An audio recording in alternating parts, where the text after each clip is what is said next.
Hello guys, I am Pritam sir. देखिए, आज आपको मैं एक टेंस के बारे में बता रहा हूँ और वह टेंस है पास्ट परफेक्ट कंटिन्यूअस टेंस। तो देखो, इस टेंस की क्या पहचान है। इस टेंस के वाक्य के अंत में आते हैं रहा था, रही थी, रहे थे। इनके साथ समय दिया जाता है। तो जिस वाक्य में रहा था, रही थी के साथ समय आता है तो वो हमारा टेंस होता है पास्ट परफेक्ट कंटिन्यूअस टेंस। तो देखिए, इसमें जब से आता है, जैसे कि वह 4 बजे से पढ़ रहा था, वह 2 बजे से खेल रहा था, तो इसमें जो से आ रहा है, से के लिए हम सिंस और फॉर का प्रयोग करते हैं। तो हमारा नंबर 1 है पॉइंट ऑफ टाइम।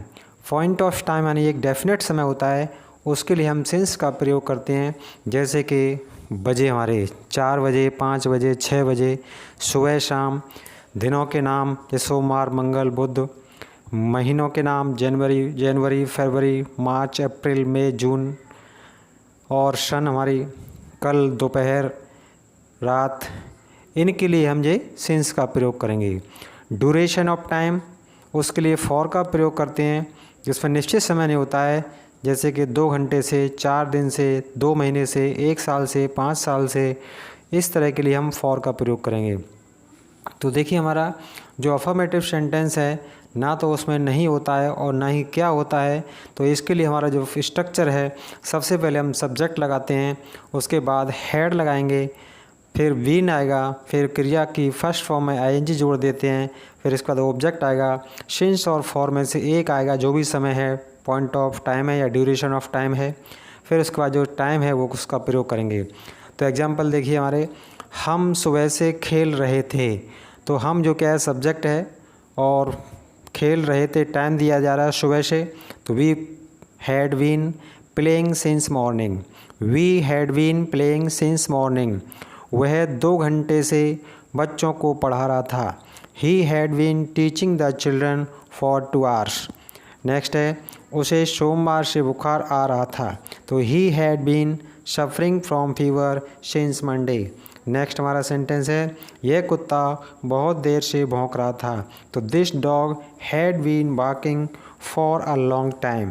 अब हमारा सेंटेंस है नेगेटिव सेंटेंस।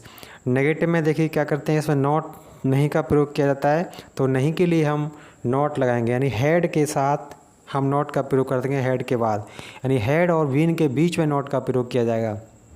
तो इसका स्ट्रक्चर है, पहले सब्जेक्ट आएगा, फिर प्लस हेड आएगा, plus not, plus been, plus verb की फॉर्म में आईएनजी, फिर ऑब्जेक्ट सिंस और फॉर में से एक आएगा, फिर टाइम आएगा।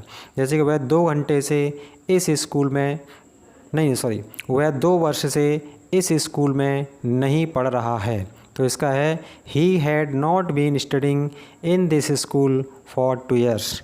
नेक्स्ट है, श्याम सुबह से बांसुरी नहीं बजा रहा है।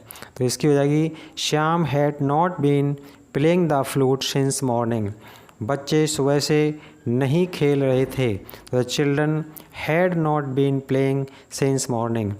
इंटरोगेटिव सेंटेंस यो 2 तरह के होते हैं। एक तो हमारे सबसे पहले क्या आता है, और सबसे बीच में जो क्या है क्वेश्चन वर्ड आते हैं। तो सबसे पहले जो क्या से वाक्य शुरू होते हैं, उनमें हेड का प्रयोग हम सबसे पहले करते हैं। फिर आता है सब्जेक्ट, फिर been, verb ING, object, since for, फिर टाइम आता है, और वाक्य के एंड में क्वेश्चन मार्क आता है। जैसे क्या तुम सुबह से सो रहे थे। तो had you been sleeping since morning. Next, क्या हुआ है 2 दिन से नहीं पढ़ रहा था। तो had he not been studying for 2 days।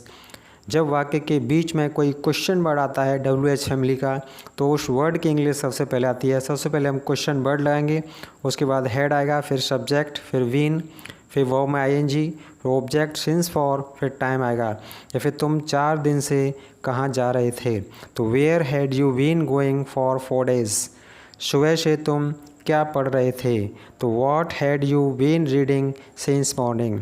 तो if you like my channel, please like it and subscribe it and comment it time to time, so that we may get the power to do some most valuable for you.